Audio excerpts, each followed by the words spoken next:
فوج ایک ادارہ ہے، اس کا سربراہ ایک فرد ہے، اور اس ادارے کا ہر فرد اتنا ہی محترم ہے جتنا اس کا سربراہ محترم ہے۔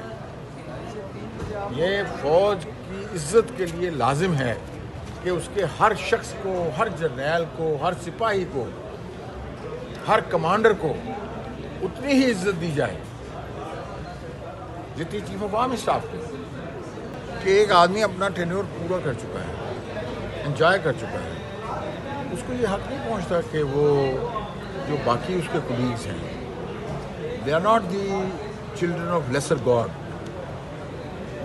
دے آر ایکولی ڈگنیفائڈ، امپورٹنٹ۔ یہ ایک اچھی روایت ہے، یہ ایک اچھی روایت ہے۔ ہمیں نئے جرنیلوں کے ساتھ، نئے سیاستدانوں کے ساتھ، نئے لیڈرز کے ساتھ ہمیں انسٹیٹیوشنز کو گرو کرنا چاہیے، افراد کو گرو کرنے کی بجائے کہ ہمارے فیصلے جو ہے وہ بند کمروں میں ہوتے ہیں، دستور کے خلاف ہوتے ہیں، سبز کتاب ہمیشہ وائلیٹ ہوتی ہے۔ یہ جن لوگوں نے اس ملک کو سیکیورٹی اسٹیٹ بنایا ہوا ہے، وہ سیکیورٹی اسٹیٹ بنانے والے جو ہے نا وہ انفیکٹ ملک کے ساتھ زیادتی کر رہے ہیں، ملک کے ساتھ دشمنی کر رہے ہیں، اور وہ اس بات کو مان لیں کہ یہ اس ملک میں ایک دستور ہے اور اس دستور کے مطابق چلنا ہے، اور اس ملک میں بھی سول سپرمیسی ہے۔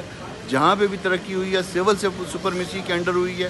کبھی بھی جو ہے نا اس طرح کی ترقی جو ہے نا جو لوگ یہ سمجھتے ہیں کہ اس طرح ترقی ہوگی یا ملک جو ہے وہ بچے گا یا قوموں کی برادری میں ترقی کرے گا، وہ غلط سمجھتے ہیں۔ وہ ملک کو تباہ کر رہے ہیں۔ انہوں نے ملک کو دو ٹکڑے کیا۔ اب اگر ملک کو برقرار رکھنا ہے تو دستور کے مطابق ہی قائم رہ سکتا ہے، اور آج کا دن جو ہے اس میں سنگ میل۔